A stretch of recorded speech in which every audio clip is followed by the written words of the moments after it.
Tahukah Anda, pemerintah telah menetapkan Undang-Undang Nomor 20 Tahun 2023 tentang Aparatur Sipil Negara sebagai landasan baru dalam pengelolaan ASN di Indonesia. Undang-undang ini membawa berbagai macam transformasi penting dalam manajemen ASN, khususnya pada sistem rekrutmen dan pengelolaan jabatan ASN. Tujuannya adalah mewujudkan ASN yang profesional, kompeten, berintegritas, dan mampu memberikan pelayanan publik yang berkualitas. Transformasi rekrutmen ASN dimulai dengan penguatan sistem merit. Pasal 27 ayat 2 Undang-Undang Nomor 20 Tahun 2023 menegaskan bahwa manajemen ASN diselenggarakan berdasarkan sistem merit. Sistem merit merupakan pengelolaan ASN yang didasarkan pada kualifikasi, kompetensi, potensi, kinerja, integritas, dan moralitas tanpa membedakan latar belakang, suku, agama, ras, gender, maupun kondisi lainnya. Dengan penerapan sistem merit, proses rekrutmen ASN menjadi lebih objektif, transparan, kompetitif, dan bebas dari praktek nepotisme maupun intervensi yang tidak sesuai dengan ketentuan. Pasal 31 huruf A dan huruf B menyebutkan bahwa manajemen ASN meliputi perencanaan kebutuhan dan pengadaan pegawai. Artinya, rekrutmen ASN harus disesuaikan dengan kebutuhan organisasi dan prioritas pembangunan nasional. Selanjutnya, Pasal 32 mengatur bahwa kebutuhan ASN ditetapkan berdasarkan kebijakan nasional dan menjadi pedoman bagi instansi pemerintah dalam menyusun kebutuhan pegawai. Dengan demikian, rekrutmen ASN tidak lagi sekadar memenuhi jumlah pegawai, tetapi juga memenuhi kebutuhan kompetensi yang tepat. Undang-undang ASN juga menjamin kesempatan yang sama bagi seluruh warga negara untuk menjadi ASN melalui proses seleksi yang terbuka dan adil. Yang kedua, transformasi jabatan ASN.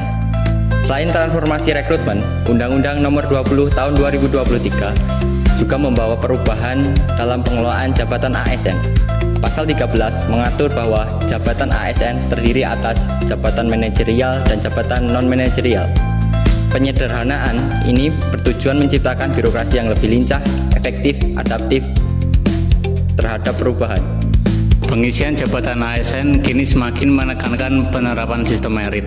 Pasal 30 ayat 2 dan ayat 5 mengamanatkan bahwa pejabat yang berwenang wajib menjalankan fungsi manajemen ASN berdasarkan sistem merit.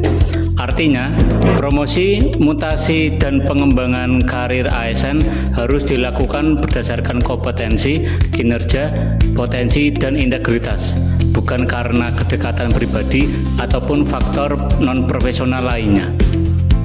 Transformasi jabatan juga diperkuat melalui pengembangan talenta dan karir ASN. Hal ini secara tegas diatur dalam pasal 31 huruf E yang menjadikan pengembangan talenta dan karir sebagai bagian dari manajemen ASN.